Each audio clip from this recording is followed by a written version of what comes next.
에베소서 6장 1절부터 4절까지 있는 말씀, 오늘은 저와 함께 소리를 맞춰서 같이 한 목소리로 좀 말씀을 읽도록 하겠습니다. 같이 읽겠습니다. 시작. 자녀들아, 주 안에서 너희 부모에게 순종하라. 이것이 옳으니라. 내 아버지와 어머니를 공경하라. 이것은 약속이 있는 첫 계명이니 이로써 내가 잘되고 땅에서 장수하리라. 또 아비들아, 너희 자녀를 노엽게 하지 말고 오직 주의 교훈과 훈계로 양육하라. 아멘. 지난주에는 우리가 남편과 아내에 대해서 말씀을 나눴고, 오늘은 부모와 자식에 관한 말씀입니다. 여러분, 자식은 어떤 존재일까요? 재미있는 글이 있는데, 태어날 때는 내 새끼인데 사춘기가 되면 왼수가 된다고 합니다. 또 대학생이 되면 남남이 되고, 군대 가면 가끔씩 한번 집에 찾아오는 손님 같은 존재가 되고, 그러다가 장가를 가면 장모 눈치 보고 마누라 눈치 보고 그러느냐고 대면대면 마치 사위처럼 그렇게 된다고 합니다. 또 낳을 때는 일촌, 대학 가면 사촌, 제대하면 팔촌, 결혼하면 사돈의 팔촌. 그런 게 아들이라고 이렇게 이야기를 하는데 전혀 틀린 말 같지는 않아요. 그죠? 어느 정도 일리는 있는 그런 말인 것 같습니다. 부모와 자식은 과연 어떤 관계일까요? 부양의 짐과 양육의 책임, 그 정도 관계일까요? 성경에서는 부모와 자식에 대해서 어떻게 말씀하고 있는지 오늘 이 말씀을 통해서 함께 좀 나눠보기를 원합니다. 근데 오늘 함께 나누는 이 말씀이 우리에게 굉장히 중요합니다. 왜 중요하냐면 우리 모두는 다 죽을 때까지 이 관계 속에서 평생 살아가기 때문에 그렇습니다. 누군가의 부모로, 그리고 누군가의 자식으로 죽을 때까지 그 관계를 벗어나지 않죠. 그래서 그 관계 속에서 우리가 살아가기 때문에 오늘 나누는 이 말씀은 우리가 마음속에 잘 새겨 듣고, 그리고 죽을 때까지 이 말씀을 기억하고 또 말씀에 순종해야 된다고 믿습니다. 지난주 우리가 남편과 아내에 대해서 말씀을 나누면서 성경에 아내의 도리를 먼저 이야기하고 있는 것을 살펴보았지요. 오늘 부모와 자식에 대해서 이야기할 때에도 부모의 도리를 먼저 이야기하지 않고 자식의 도리에 대해서 먼저 이야기합니다. 그리고 다음 주에는 우리가 종과 상전에 대한 말씀을 나눌 텐데 역시 종에 대한 도리를 먼저 이야기하고 있습니다. 이 성경을 기록한 사도 바울이 별 의미 없이 그렇게 했을까요? 그렇지 않다는 것입니다. 사도 바울이 분명한 목적이 있기 때문에 남편의 도리에 대해서 먼저 이야기하고 부모에 대해서 이야기하고 상전에 대해서 이야기한 게 아니라 거꾸로 아내의 도리를 먼저 이야기하고, 그리고 자식의 도리를 이야기하고 종의 도리를 먼저 이야기했다는 것입니다. 남편과 아내, 부모와 자식, 종과 상전은 계급의 관계가 아닙니다. 높고 낮은 게 아니에요. 이거는 하나님의 창조 섭리, 질서에 관한 문제라고 하는 것입니다. 그래서 질서는 항상 질서가 지켜져야 됩니다. 질서가 거꾸로 되면은 이게 이제 문제가 된다는 것입니다. 그래서 아내의 도리를 먼저 이야기하고 오늘 자식의 도리를 먼저 이야기하는 것은 이거는 질서가 잘 지켜져야 되기 때문에 그런 의미를 가지고 있다는 것입니다. 그래서 사도 바울이 오늘 말씀에서도 자식의 도리를 먼저 이야기하고 있는 게 아닌가 그런 생각이 듭니다. 먼저 우리 자식들에게 뭐라고 말씀하고 있는지 오늘 말씀을 나눠볼 텐데요. 1절부터 3절까지를 우리 다시 한번 좀 읽어보겠습니다. 자녀들아, 주 안에서 너희 부모에게 순종하라. 이것이 옳으니라. 내 아버지와 어머니를 공경하라. 이것은 약속이 있는 첫 계명이니 이로써 내가 잘되고 땅에서 장수하리라. 오늘 부모와 자식 간의 이 도리, 의무에 대해서 이야기하면서 특별히 자식에게 세 구절, 네 구절 가운데서 자식에게 요구하는 구절이 세 구절의 말씀입니다. 그만큼 자식의 도리가 중요하다고 할 수가 있지요. 한마디로 뭐라고 얘기하냐면 부모에게 순종하고 자기 부모를 공경하라 이렇게 말씀하고 있습니다. 그런데 읽었던 말씀에 보면 단서가 있어요. 주 안에서 이렇게 이야기하고 있죠. 자녀들아, 주 안에서 너희 부모에게 순종하라 이렇게 이야기하고 있습니다. 근데 주 안에서 이렇게 이야기하니까 우리가 이 말씀을 잘 알아야 되는데 오해하면 안 됩니다. 주 안에서라고 이야기했기 때문에 주 밖에서는 순종하지 않아도 된다. 주 밖에서는 공경하지 않아도 된다. 이런 말씀이 아니에요. 설령 우리의 부모님이 믿음이 없다 할지라도, 부모님이 신앙생활을 안 한다 할지라도 자식들은 다 자기 부모에게 순종하고 자기 부모를 공경해야 합니다. 그러면 여기 주 안에서라고 하는 이 단서, 이 말은 어떤 의미일까요? 주 안에서라고 하는 이 말은 주님을 믿는 믿음으로 주님의 뜻에 따라 자기 부모에게 순종하고 자기 부모를 공경하라, 이런 말씀입니다. 공동번역 성경에 보면 조금 더 쉽게 번역이 되고 있는데요. 공동번역 성경으로 한번 읽어볼까요? 우리 같이 한 목소리로 좀 읽어보겠습니다. 시작. 자녀된 사람들은 부모에게 순종하십시오. 이것이 주님을 믿는 사람으로서 마땅히 해야 할 일입니다. 그래서 자기 부모가 아직 믿음 안에 들어오지 않고 예수를 안 믿는다 할지라도 내가 예수를 믿고 있다면, 내가 예수를 믿는 그리스도인이 되었다면 나는 주님을 믿는 그 믿음에 의해서 자기 부모를 공경하고 자기 부모에게 순종해야 한다는 그런 뜻입니다. 순종이라고 하는 것은 제가 지난주에도 말씀을 드렸다시피 자기의 생각과 내 뜻을 상대방의 생각과 상대방의 뜻에 굴복시키는 것입니다. 그것이 순종입니다. 우리 주님께서 십자가 고난을 앞에 두고 감람산에서 순종의 좋은 본을 보여주셨는데요.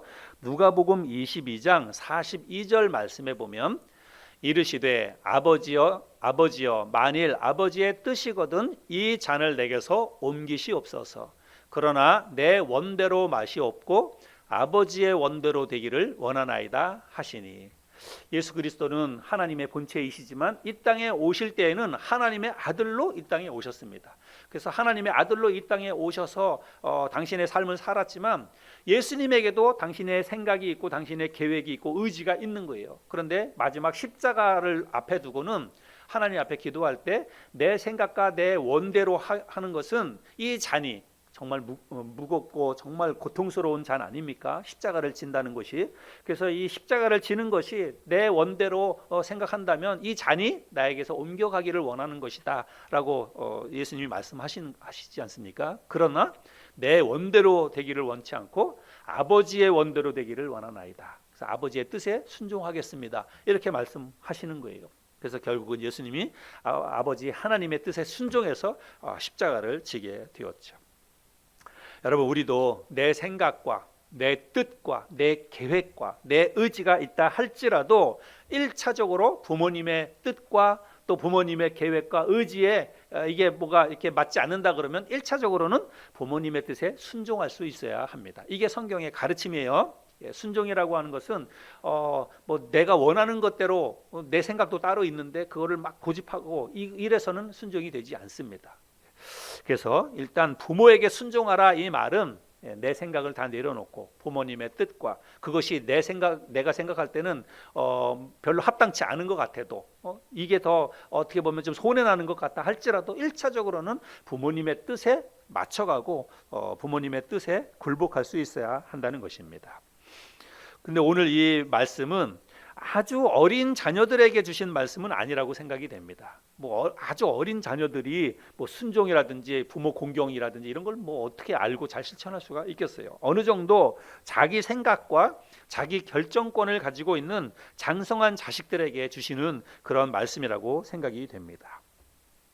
그런데 여러분, 대부분의 장성한 자식들은, 어느 정도 성년이 된 그런 자식들은 대부분 보면 자기 부모보다 더 잘나고 그리고 더 똑똑하고 그렇습니다. 그렇죠? 왜냐하면 부모들보다 더 많이 배우잖아요.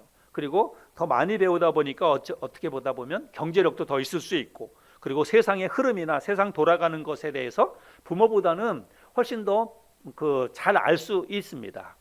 그러다 보니까 부모의 생각이나 부모의 의견을 무시하거나 묵살하는 경우가 종종 있어요. 엄마 아빠는 그것도 모르면서 그런다고, 잘 모르면 그냥 가만히 계시라고, 이렇게 이야기하면서 자기 뜻대로 자기 생각대로 이렇게 어떤 일이든지 결정하고 또 주장해서 나가는 경우가 종종 있다는 것입니다. 그런데 우리 주 안의 자식들은 기억해야 됩니다. 우리 부모님이 아는 게 많든, 나보다 아는 게 많든 적든, 나보다 경제적인 능력이 더 있든 없든, 세상에 돌아가는 그 어떤 이치나 이런 것들을 나보다 더 많이 알든 모르든 변하지 않는 게 있어요. 변하지 않는 사실은 뭐냐면 그분이 바로 나의 부모님이라고 하는 사실입니다. 그리고 성경에서는 그 부모에게 순종하라고 말씀하고 있다는 사실이죠. 그래서 아내가 남편에게 순종하는 것, 자식이 부모에게 순종하는 것은 이거는 모두가 다 하나님의 말씀이고 하나님의 명령이라는 사실을 우리가 기억해야 합니다. 그래서 내가 진짜로 구원받은 그리스도인이라면 왜 부모에게 순종해야 하느냐? 하나님의 말씀이 그것을 우리에게 이야기하고 있기 때문에 그래요. 하나님께서 그렇게 말씀하고 있기 때문에 우리가 부모에게 순종해야 된다는 것입니다. 이게 마땅한 일이고 이게 옳은 일이라고 성경은 말씀하고 있습니다. 순종할 뿐만 아니라 부모를 공경하라라고 말하고 있죠. 근데 우리는 공경하면 머릿속에 어떤 게 떠오릅니까? 부모를 공경하라.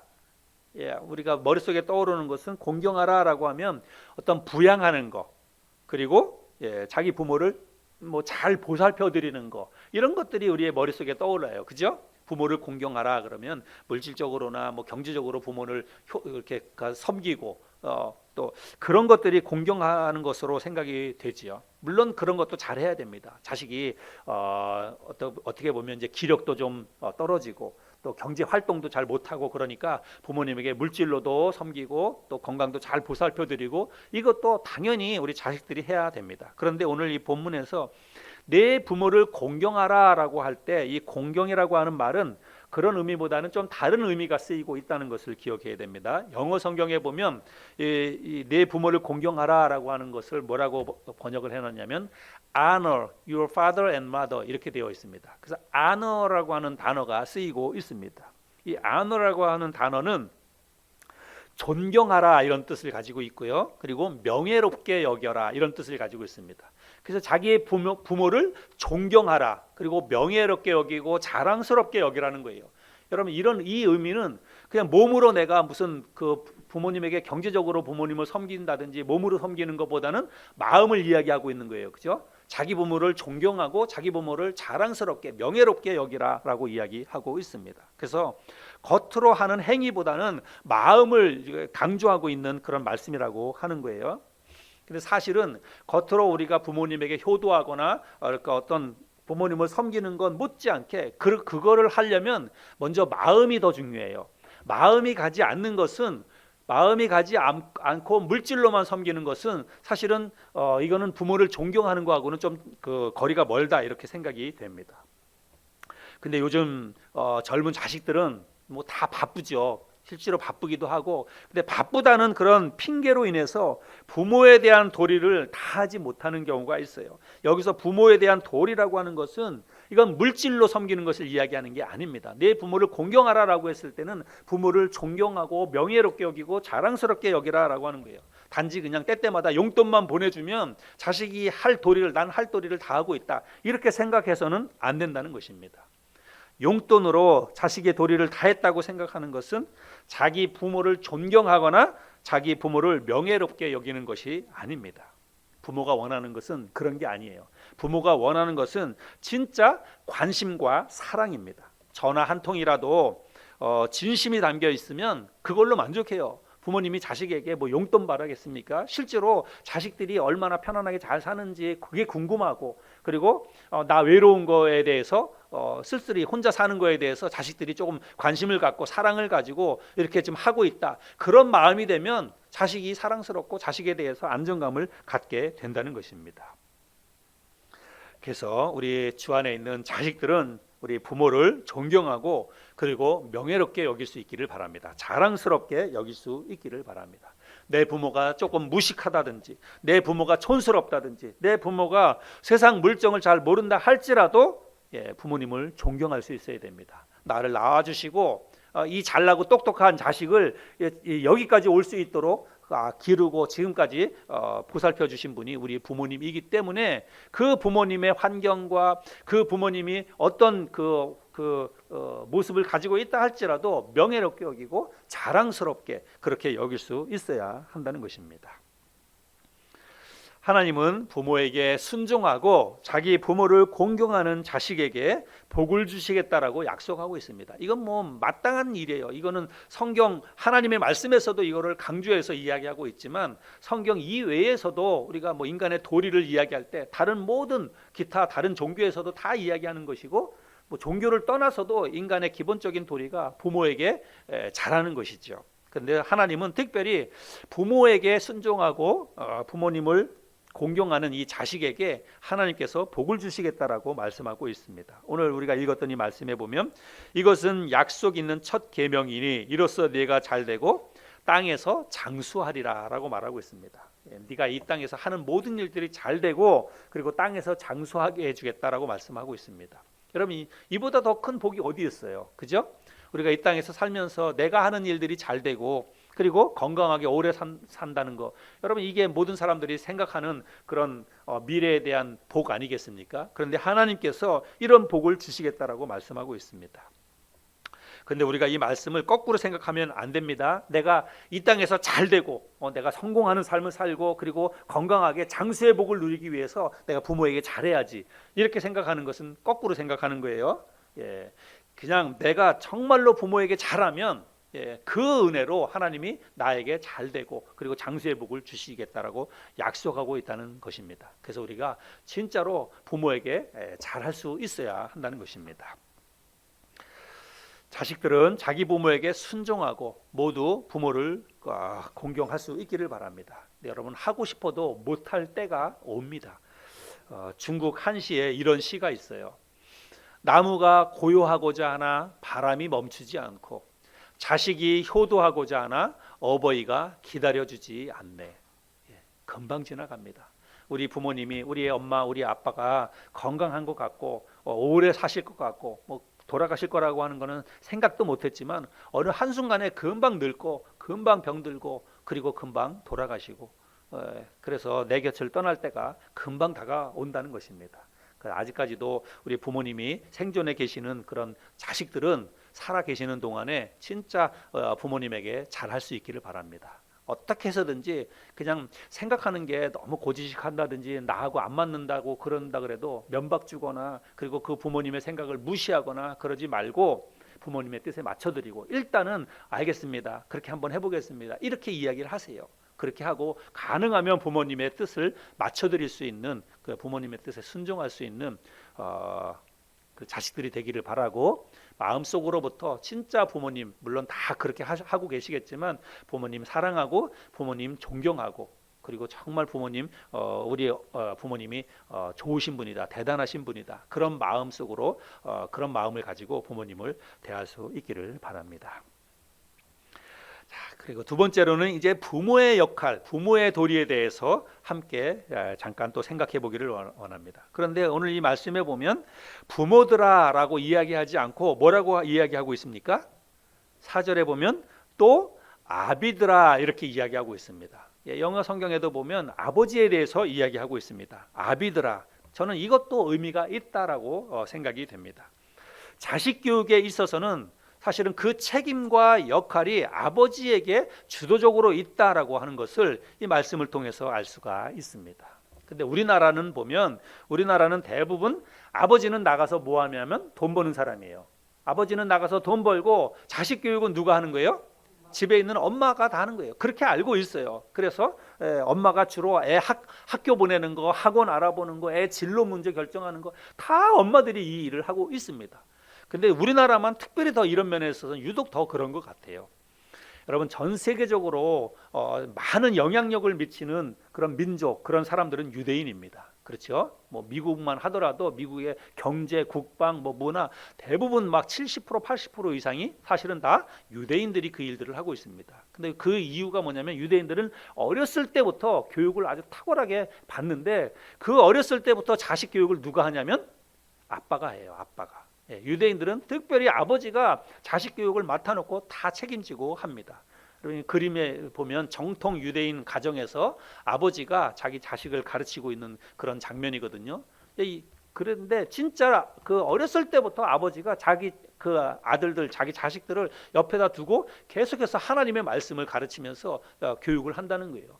그래서 저런 교육을 받은 유대인들이 전 세계의 모든 각 분야를 이끌고 있다라고 하는 것이 우리에게 시사해 주는 바가 많다라고 생각이 됩니다. 근데 우리나라는 그렇지 않죠. 그래서 엄마가 모든 책임을 지고 있는데 그러다가 뭔가 애한테 뭐가 문제가 생기거나 애가 조금 삐딱하게 나가면 아버지가 뭐라고 얘기합니까? 당신은 집에서 그 애 하나도 안 가르치고 뭐 하냐고 그렇게 얘기해요. 그냥 자기는 밖에 나가서 돈만 갖다 벌어서 집에 갖다 주면 다 되는 걸로 생각을 하는데 절대 그렇지 않다는 것입니다. 그래서 하여간 자식 교육이 됐든지 뭐가 됐든지요, 우리 인간의 성공에 관한, 가정의 성공에 관한, 가정의 평안에 관한 모든 것은 다 성경에 있습니다. 성경대로만 하면 다 돼요. 근데 우리가 성경대로 잘 못하니까 그러는 거죠. 그래서 여기 말씀에도 보면 자식에 대한 의무, 책임, 도리 이런 거에 대해서 이야기할 때 아비드라라고 이야기하고 있습니다. 특별히 주 안에 있는 아버지들이 이 역할을 어떻게 해야 되는지 이런 것들을 잘 기억했으면 좋겠습니다. 그렇다고 해서 엄마의 역할, 엄마의 책임이 없다는 그런 말씀은 아닙니다. 부모들은 다 똑같이 책임이 있지만 아버지가 더 주도적으로 그 역할을 할 수 있어야 된다는 것입니다. 여기 말씀해 보니까 아비들아 너희 자녀를 노엽게 하지 말고라고 말하고 있습니다. 근데 우리가 읽는 이 개역 개정판 성경에는 노엽게 하지 말라라고 하는데 여러분 노엽게 하지 말라라고 하는 말이 어떤 의미일까요?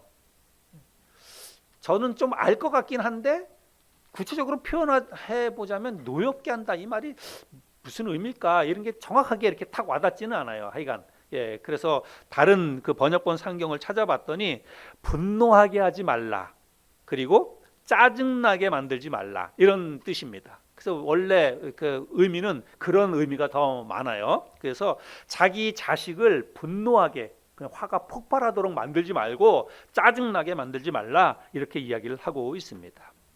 근데 여러분 우리의 자식들이 어떤 경우에 주로 이렇게 분노하고 짜증을 냅니까? 부모와 자식 간의 관계에 있어서 부모가 너무 무리한 것을 요구하거나 일방적으로 부모의 뜻대로 막 뭘 이끌어가고 자식의 의견을 묵살하고 막 끌고 가거나 그럴 때 자식들이 화가 나고 짜증이 내고 그런 거죠. 물론 어떤 자식들 가운데서는 별것도 아닌 것을 가지고 짜증을 잘 내는 자식도 있긴 있습니다. 근데 그런 거는 좀 떠나서 조금 장성한 자식이라고 한다면 짜증 낼만 하니까 짜증을 내는 거예요. 자식들이 짜증내고 막 화를 내거나 그럴 때는 뭔가 이유가 있고 생각이 있는 거예요. 그냥 부모에게 괜히 되지 못하게 막 그런다 이렇게 그냥 면박만 주면 안 됩니다. 자식이 짜증을 내거나 자식이 막 화가 나 있다면 뭔가 문제가 있구나. 혹 내가 뭘 잘못해가지고 우리 자식이 저렇게 화가 나 있구나 이렇게 생각할 수 있어야 된다는 것입니다. 근데 오늘날 부모와 자식 간에 있어서 이런 일들로 인해 부모와 자식 간의 갈등과 이런 것들로 인해서 사실은 큰 문제가 일어나는 것들을 많이 봐요. 근데 하여간 극히 일부이긴 하지만 일부의 사건들이 이렇게 언론에 다뤄지다 보니까 이게 좀 사회적으로도 문제가 되고 그러는데 그래서 막 가정 안에서 존속 살해 사건도 일어나고 아주 무서운 그런 일도 일어나고 그렇지 않습니까? 그래서 아주 사소한 일에서부터 부모와 자식 간에 이런 갈등과 문제가 생기는데 여러분 이런 것들을 방지하기 위해서 우리가 이런 말씀들을 좀 잘 배우고 알아야 된다고 생각이 됩니다. 근데 대부분의 부모가 자녀를 분노하게 하거나 또 짜증나게 만드는 이유는 뭐냐면 자식을요 자신의 소유물로 생각하기 때문이라고 저는 생각을 합니다. 자식은 내가 낳았으니까 내 자식이다. 자식이 내 자식이다. 장성했어도 내 자식이다라고 하는 이 생각을 가지고 있기 때문에 그래서 부모가 자기 마음대로 하려고 하다가 보니까 자식과 이게 자꾸 갈등이 생긴다라고 생각이 됩니다. 물론 내 배 아파서 난 자식이니까 내 자식이 맞기는 하지요. 그러나 하나님께서 우리 각 가정에 보내주신 하나님의 은혜의 선물이라고 하는 것입니다. 자녀는 그래요. 하나님께서 보내주신 은혜의 선물이고 엄밀한 의미로 보자면 하나님의 자녀입니다. 그래서 우리의 자식은 어렸을 때부터 내가 그 자식을 정말 말씀으로 잘 가르치고 양육하고 또 잘 보호하고 그래서 장성한 그리스도인이 되어서 하나님 앞에 영광스럽게 하나님 앞에 그의 삶을 드리고 하나님 앞에서 살아가는 그리스도인이 될 수 있도록 옆에서 잘 도와주는 역할을 하는 게 부모의 역할이고 책임이라고 생각이 됩니다. 그런데 그냥 난 자식이니까 끝까지 어떻게 해서든지 내가 원하는 방식대로 자식을 이끌어 가려고 하다가 보니까 이렇게 짜증이 나기도 하고 자식과의 갈등도 생기고 그러지 않나라고 생각이 됩니다. 자식은 부모의 소유물이 아닙니다. 자식은 정말 하나님 앞에서 한 인격체이고 그래서 인격적으로 대우하고 또 인격적으로 존중해 줄 수가 있어야 한다는 것입니다. 그래서 어떠한 경우에 있어서라도 우리가 부당한 이유나 불합리한 요구로 자식을 짜증나게 만들지 말고 자식을 분노케 하지 말아야 한다는 거예요. 이런 의미로 보자면 부모의 역할 또 부모의 노릇 참 쉽지 않다 이렇게 생각이 됩니다. 그렇죠? 예. 그래서 자식을 낳는 거는 할 수 있지만 정말 좋은 부모가 되는 거는 이게 참 쉽지가 않다 이런 생각이 듭니다. 예. 좋은 부모가 되기 위해서는 많은 수고와 많은 노력과 많은 희생이 뒤따른다고 생각이 됩니다. 오늘 말씀해 보면 자식을 노엽게 하지 말라라고 말하고 있으면서 자식을 노엽게 하지 않을 뿐만 아니라 주의 교훈과 훈계로 양육하라라고 말하고 있습니다. 또 아비들아 너희 자녀를 노엽게 하지 말고 오직 주의 교훈과 훈계로 양육하라. 근데 저는 자식을 노엽게 하지 않는 거하고 그리고 주의 교훈과 훈계로 양육하는 게 이게 딱 별개의 문제가 아니라고 생각이 됩니다. 예. 그래서 부모가 자식을 분노케 하고 짜증나게 하지 않으려면 어떻게 해야 되냐면 주의 교훈과 훈계로 양육해야 된다라고 생각이 듭니다. 반드시. 예. 부모가 자식을 분노하게 하거나 짜증나게 만드는 이유는 뭐냐면 대부분의 경우는 자기 생각, 자기 고집대로 뭘 하려고 하기 때문에 그래서 자식이 이렇게 화를 내고 짜증나게 하고 그런다는 것입니다. 그래서 내 생각을 주장하거나 자기 고집대로 자기 자녀를 이끌어가는 것이 아니라 하나님의 말씀에서 뭐라고 얘기하고 있는지 하나님의 말씀을 자식들에게 잘 가르치려고 하다가 보면 이런 갈등도 얼마든지 해결할 수 있고 미연에 방지할 수도 있고 그렇다고 생각이 됩니다. 근데 문제는 뭐냐면 다 큰 자식을 말씀으로 가르치고 훈육한다는 게 이게 쉽지가 않다는 거예요. 그렇죠?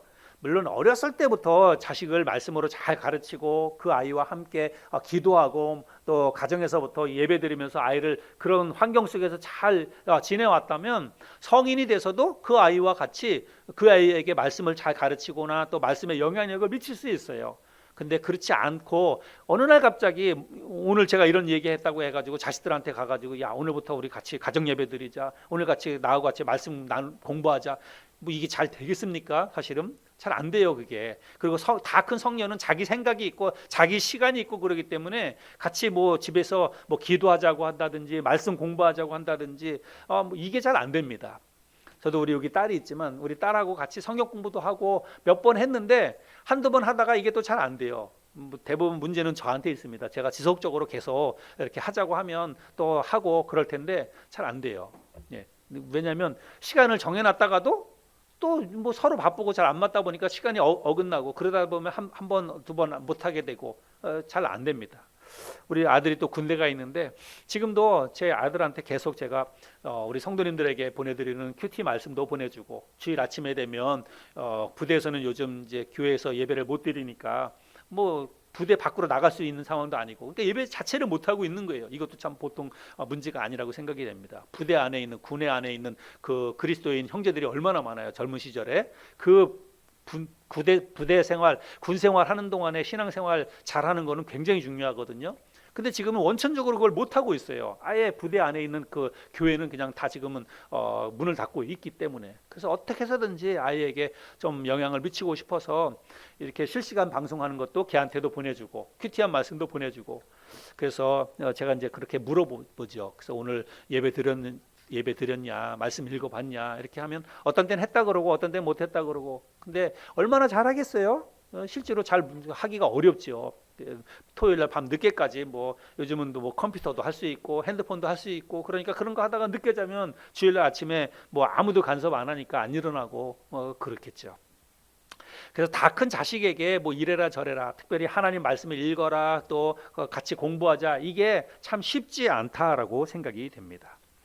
그런데 그렇다고 해서 우리가 부모가 이런 면에 있어서 손 놓고 있으면 안 된다라고 생각이 됩니다. 그래도 가랑비에 옷 젖는다고 어떻게 해서든지 우리가 지혜를 짜내서 우리의 자녀들에게 하나님의 말씀을 가르치고 또 말씀의 영향력 가운데 살아갈 수 있도록 지속적인 노력을 해야 한다고 생각이 듭니다. 요즘은 시대가 많이 변해서 가치관도 변하고 또 어떤 성경적인 전통적인 가치관, 성경적인 그런 가치관을 가지고 살아가는 게 참 쉽지 않아요. 특별히 젊은 세대 사람들이 더더군다나 이런 면에 있어서 어려움이 있다고 생각이 됩니다. 세상이 너무 많이 바뀌었고, 그래서 우리가 성경에서 말하고 있는 그런 아주 기본적인 인간의 도리, 인간적인 가치관 이런 것들이 많이 흔들렸어요. 그래서 뭐가 정답인지, 젊은 사람들도 뭐가 옳은지 이거에 대한 기준이 지금 많이 없다고 생각이 됩니다. 그래서 세상 사람들이 이야기하는 것, 그 다음에 세상의 흐름에 맞춰서 그게 옳다고 생각하고 막 가는 거예요. 가정관도 그렇고 결혼관도 그렇고 무슨 뭐 성적인 면에 있어서도 그렇고 보편적인 그리고 성경적인 이런 개념과 가치관이 많이 흔들리는 시대 가운데 살아가고 있습니다. 그래서 이런 면에 있어서 우리가 부모의 역할이 아직까지도 정말 중요하다라고 생각이 됩니다. 물론 장성했고, 그리고 이제 부모의 영향력 밖에서 오히려 어떤 다른 면에 있어서는 나보다 훨씬 더 참 폭넓은 그런 세상살이를 하고 있는 자녀이긴 하지만, 성경에 관해서는 자식보다 부모가 훨씬 더 월등하게 더 참 위에 있는 위치에 있을 수 있고 더 좋은 영향력을 미칠 수 있는 그런 부모라고 생각이 됩니다. 그래서 이런 면에 있어서 손 놓으면 안 되고, 방법을 동원해서 지혜를 짜내서 어떻게 해서든지 자녀들에게 하나님의 말씀의 영향력 안에 들어와서 살아가도록 영향을 미쳐야 된다는 것입니다. 그래서 부모의 자식에게 뭐 이렇게 자식이 독립돼서 결혼을 해서 밖에 나가서 산다 할지라도 문자도 보내주고, 하나님 말씀으로 그냥 뭐 잘 지내냐 이것만이 아니라 하나님 말씀, 제가 보내드리는 이 카톡 그 큐티 나누는 말씀 이것도 같이 보내주는 거예요. 자녀들한테 보내주고, 그래서 자녀들한테 말씀도 보내주고 또 신앙생활도 잘 할 수 있도록 격려도 해주고, 그리고 네가 정말 널 위해서 기도하고 있다, 하나님이 널 축복해 주실 거야, 하나님의 도우심 가운데 살아야 돼, 그러면서 하나님의 말씀으로 영적인 좋은 영향력을 어떻게 해서든지 자녀들에게 미쳐야 돼요. 그래서 세상의 영향을 받지 않고 가능하면 하나님의 말씀, 영적인 영향을 받고 살아가게 하도록, 이게 여러분 부모의 책임입니다. 우리가 이거 안 하면 누가 하겠어요? 우리 부모가 자식에게 이런 거 관리 안 하면은요, 자식은 그냥 진짜로 세상 사람으로, 믿지 않는 사람처럼 이 세상에서 살아갈 수밖에 없다는 것입니다.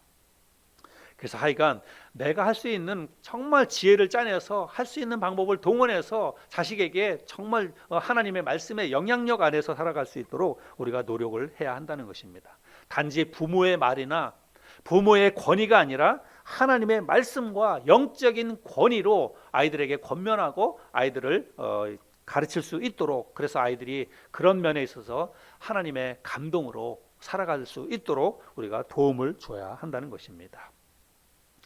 하나님의 말씀으로 자식을 가르치고 양육하는 것은, 여러분, 이건 모든 그리스도인 부모에게 주신 하나님의 명령이에요. 우리가 앞전에 살펴본 것처럼 우리 자식에게 자식이 부모에게 순종하고 부모를 공경하는 것이 마땅한 도리이고 하나님의 말씀이지만, 역시 부모가 자기 자녀를 노엽게 하지 않고 그리고 하나님의 그 말씀으로 잘 가르치고 양육하는 것 역시 하나님의 말씀이고 우리에게 주신 명령이라고 하는 것입니다. 그래서 주 안에 있는 부모들은 당연히 자기의 자식을 하나님의 말씀으로 잘 가르치기 위해서 노력을 많이 해야 한다는 것입니다. 잠언 29장 15절 17절 말씀에 보면, 채찍과 꾸지람이 지혜를 주거늘 임의로 행하게 버려둔 자식은 어미를 욕되게 하느니라. 17절도 내 자식을 징계하라, 그리하면 그가 너를 평안하게 하겠고 또 내 마음에 기쁨을 주리라. 그래서 자기의 자식이 그냥 자기 마음대로 살아가고 신앙생활도 안 하고 그렇게 마음대로 살아가도 그냥 놔두면 안 됩니다. 그래서 어떻게 해서든지 자기 자녀를 책망하고, 그리고 자기 자녀가 하나님을 잘 섬기고 믿음 안에서 살아갈 수 있도록 역할들을 해야 된다는 것입니다. 여기 보면 징계하라, 그리고 또 채찍과 꾸지람을 줘라 이렇게 이야기하고 있는데, 오늘날은 뭐 가정에서도 그렇고 그 학교에서도 그렇고 체벌을 못하게 하잖아요.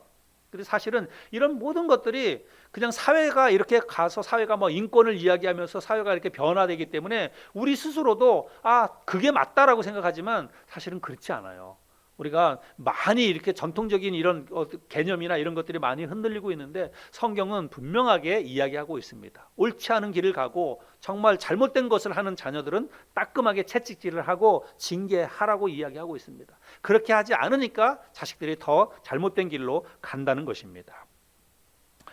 그래서 세상의 흐름은 성경의 가르침에 역행하는 것들이 너무 많지만 우리는 성경에서 무엇을 이야기하고 있는가라고 하는 것들을 더 우리가 집중해서 살펴보면서 세상은 그렇게 간다 할지라도 우리는 중심을 딱 잡고 하나님 말씀에 근거해서 뭐 자녀 부모와 자식 간의 관계뿐만이 아니라 모든 면에 있어서 하나님 말씀이 근거가 되어야 돼요. 내 판단과 내 결정의 기준은 하나님의 말씀이 되어야 한다는 것입니다. 그래서 자녀들의 삶에 있어서도 물론 자녀들의 삶은 자녀들의 삶이지요. 각자 자기의 어떤 삶이 있으니까. 그러나 그냥 다 내버려두면 안 된다는 것입니다.